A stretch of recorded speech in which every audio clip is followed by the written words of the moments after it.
Hi అండి, అందరికీ నమస్తే. ఈరోజు వీడియోలో మనందరికీ ఎంతో మేలు చేసే నన్నారి సిరప్ లేదా సుగంధి సిరప్ బయట కొని అవసరం లేకుండా మన ఇంట్లోనే చాలా తేలికగా ఎలా తయారు చేయాలో చూద్దాం.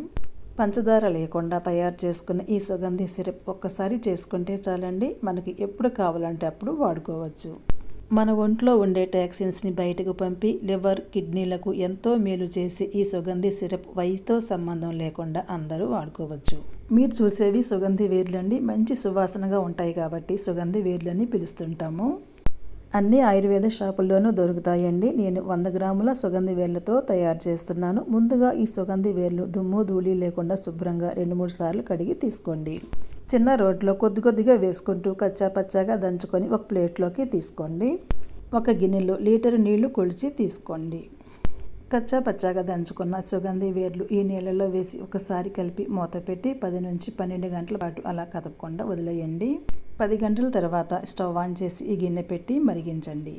నీళ్లు మరగడం స్టార్ట్ అయ్యాక మనం వేసిన లీటరు నీళ్లు 1/2 లీటర్ అయ్యేంత వరకు మీడియం ఫ్లేమ్లో పెట్టుకొని మరిగించండి. ఇలా మీడియం ఫ్లేమ్లో పెట్టుకొని మరిగిస్తేనే సుగంధి వేర్లలో ఉండే సారం అంతా పూర్తిగా నీళ్ళలో దిగుతుంది. మీరు చూస్తున్నారు కదా, లీటర్ నీళ్లు 1/2 లీటర్ అయ్యాయి, సగానికి సగం తగ్గిపోయాయి. ఇప్పుడు స్టవ్ ఆఫ్ చేసుకొని కొద్దిగా చల్లారనివ్వాలి. వేరే గిన్నెలో కాటన్ క్లాత్ తీసుకొని మరిగించుకున్న సుగంధి నీళ్లను వడకట్టుకోండి. ఇలా క్లాత్తో వడకట్టుకోవడం వల్ల సుగంధి వేర్లకు అంటిపెట్టుకుని ఉండే మట్టి, ఇసుక లాంటివి పూర్తిగా పోతాయి. ఇప్పుడు ఈ సుగంధి వేర్లకి సువాసన ఇంకా ఉంటుందండి. వీటిని ఎండబెట్టి పొడి చేసుకొని నలుగు పిండిలో కలుపుకొని కూడా వాడుకోవచ్చు.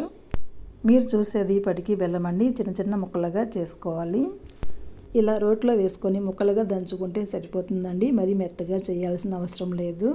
ఈ పటికి బెల్లాన్ని సుగంధి నీళ్ళలో వేసి ఒకసారి కలిపి స్టవ్ మీద పెట్టి మరిగించండి. మధ్యలో గరిటెతో కలుపుతూ పటికి బెల్లం పూర్తిగా కరిగిపోయాక మీడియం ఫ్లేమ్లో పెట్టుకొని మరిగించండి. ఈ సుగంధి సిరప్ పాకం రావాల్సిన అవసరం లేదండి, చేతితో పట్టుకుంటే జిగురుగా అంటుకుంటే సరిపోతుంది. మధ్యలో పాకం చెక్ చేసుకుంటూ ఉండండి. మీరు చూస్తున్నారు కదా, చేతికి జిగురుగా అంటుకుంటుంది, ఇలా ఉంటే సరిపోతుంది. ఇప్పుడు స్టవ్ ఆఫ్ చేసుకోండి. పూర్తిగా చల్లారిన ఈ సుగంధి సిరప్ని ఏదైనా బాటిల్స్లో వేసుకొని స్టోర్ చేసుకుంటే ఎప్పుడు కావాలంటే అప్పుడు వాడుకోవచ్చు. మనకి ఇప్పుడు సుగంధి సిరప్ రెడీ అయిపోయింది కదండి. ఈ సుగంధి సిరప్తో 2 రకాల షర్బత్తులు ఎలా తయారు చేయాలో చూద్దాం.